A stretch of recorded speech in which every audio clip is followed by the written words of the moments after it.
আজ মহাশিবরাত্রি। আজ আমি আমার বাবার মাথায় জল ঢালছি। এখন বাজে 6টা।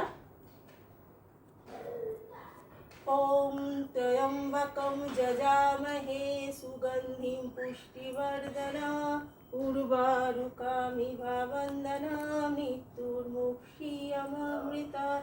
ওম ত্র্যম্বকম যজামহে সুগন্ধিম পুষ্টিবর্ধনা উর্বারুকামিভ বন্দনামি মৃত্যুর্মুক্ষীয়মামৃতা। ওম নমঃ শিবায়, ওম নমঃ শিবায়, ওম নমঃ শিবায়, ওম নমঃ।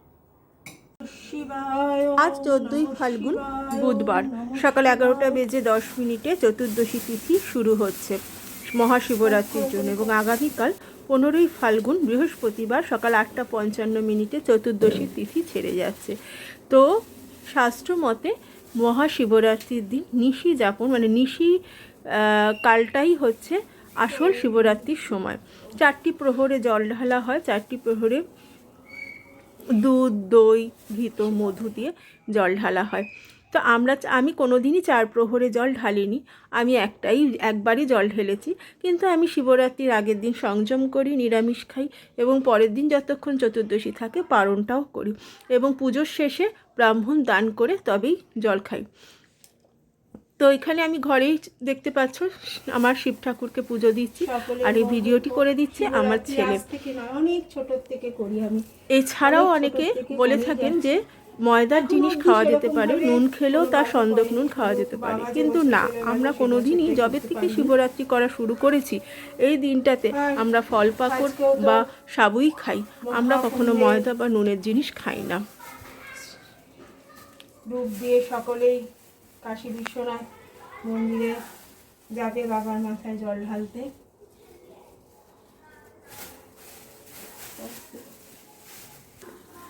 আজ তো প্রয়াগে কুম্ভের অন্তিম স্নান। তো অনেকেই শুনছি নাকি কুম্ভের প্রয়াগে স্নান করে বাবা কাশী বিশ্বনাথ ধামে যাবে বাবার মাথায় জল ঢালতে। এখানে আমি বাবার জন্য পৈতে, কলকে, হর্তুকি সব কিছুই নিয়েছি।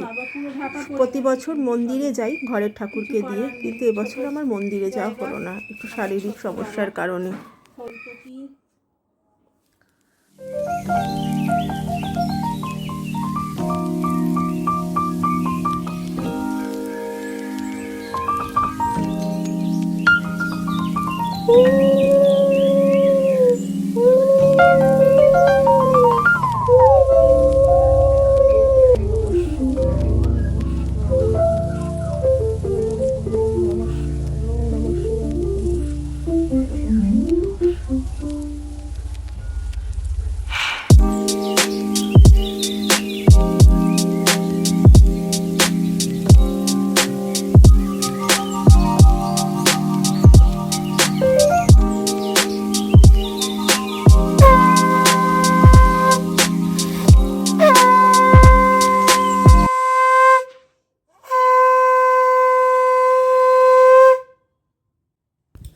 মোটামুটি আমার পুজো শেষের পর্যায়ে।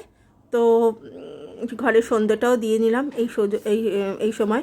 এখন আমি নমস্কার করে নিচ্ছি, আর বাবার কাছে সবার মঙ্গল কামনা করছি। সবাই যেন ভালো থাকো, সুস্থ থাকো। ভিডিওটি ভালো লাগলে একটু লাইক করে দিও, আর আমার চ্যানেলটাকে সাবস্ক্রাইব করে আমার পাশে থেকে অল বাটনটা প্রেস করে রেখো, যাতে আমার এরকম ছোট ছোট বা বড় ভিডিও যাই আসুক না কেন যা তোমাদের সামনে চলে যায়। সকলকে মহাশিবরাত্রির শুভেচ্ছা। ভালো থেকো, সুস্থ থেকো।